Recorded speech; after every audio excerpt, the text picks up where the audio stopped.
Start. पिछले कुछ वर्षों से जिस तरह विमानों को बम से उड़ाने की धमकी के मामले सामने आ रहे हैं, वह अब तक भले ही फर्जी साबित होते हों, मगर अब उससे बहुस्तरीय समस्याएं पैदा होने की आशंका खड़ी हो गई है। हैरानी की बात यह है कि हाल के दिनों में बार-बार ऐसे मामले सामने आने और उससे हवाई सेवा पर असर पड़ने के बावजूद इन्हें रोकने को तैयार कोई ठोस पहल नहीं दिख रही। हर नई धमकी के बाद हवाई अड्डों पर अफरा तफरी मच जाती है। सभी स्तरों पर जांच की जाती है, सावधानी बरती जाती है। ऐसा करने से आरोपी के खिलाफ कार्यवाही की बातें कही जाती हैं, मगर उन्हें रोकने में कोई खास कामयाबी नहीं मिल पाती। गुरुवार को एक बार फिर 70 से ज़्यादा विमानों को बम से उड़ाने की धमकी दी गई और उसके बाद भारी तादाद में उड़ानों पर असर पड़ा।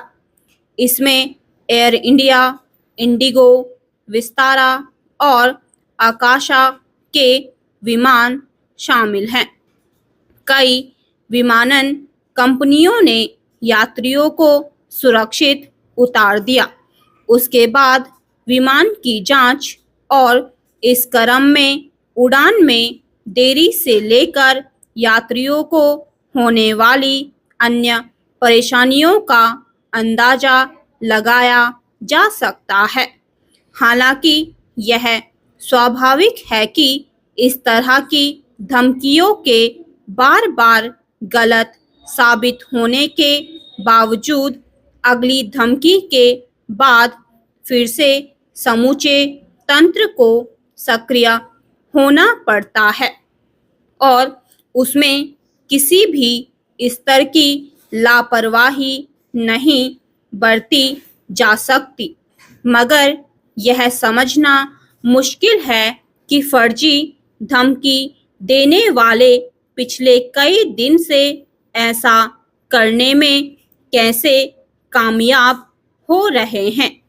अव्वल तो डिजिटल दुनिया के इस दौर में जब पुलिस महकमा या जांच इकाइयां पता लगाना चाहे तो किसी भी धमकी भेजने वाले के ईमेल और उसके संचालन के बारे में सब कुछ पता लगाया जा सकता है। आज बहुत सारे आपराधिक मामलों में देखा जा सकता है कि आधुनिक तकनीकी और डिजिटल माध्यमों का सहारा लेकर जटिल से जटिल मामलों का पर्दाफाश किया जा रहा है और पुलिस अपराधियों को गिरफ्तार कर रही है।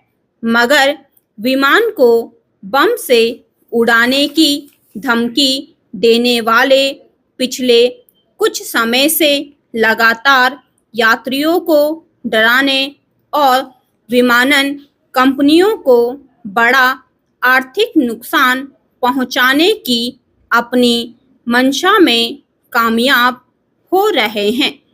हालात यह है कि बीते कुछ दिनों के दौरान बार-बार धमकी से उपजी समस्या पर सरकार की ओर से प्रतिक्रिया यह आई कि इसके पीछे जो लोग हैं उन्हें नो फ्लाई सूची में डाला जाएगा। सवाल यह है कि जिन धमकियों का इतना व्यापक असर होता है उनके लिए क्या इतनी सजा काफ़ी है? यह छिपा नहीं है कि किसी विमान को बम से उड़ाने की फर्जी धमकी आती है तो उसके बाद उड़ानों के बाधित होने से कितना बड़ा आर्थिक बोझ उठाना पड़ता है।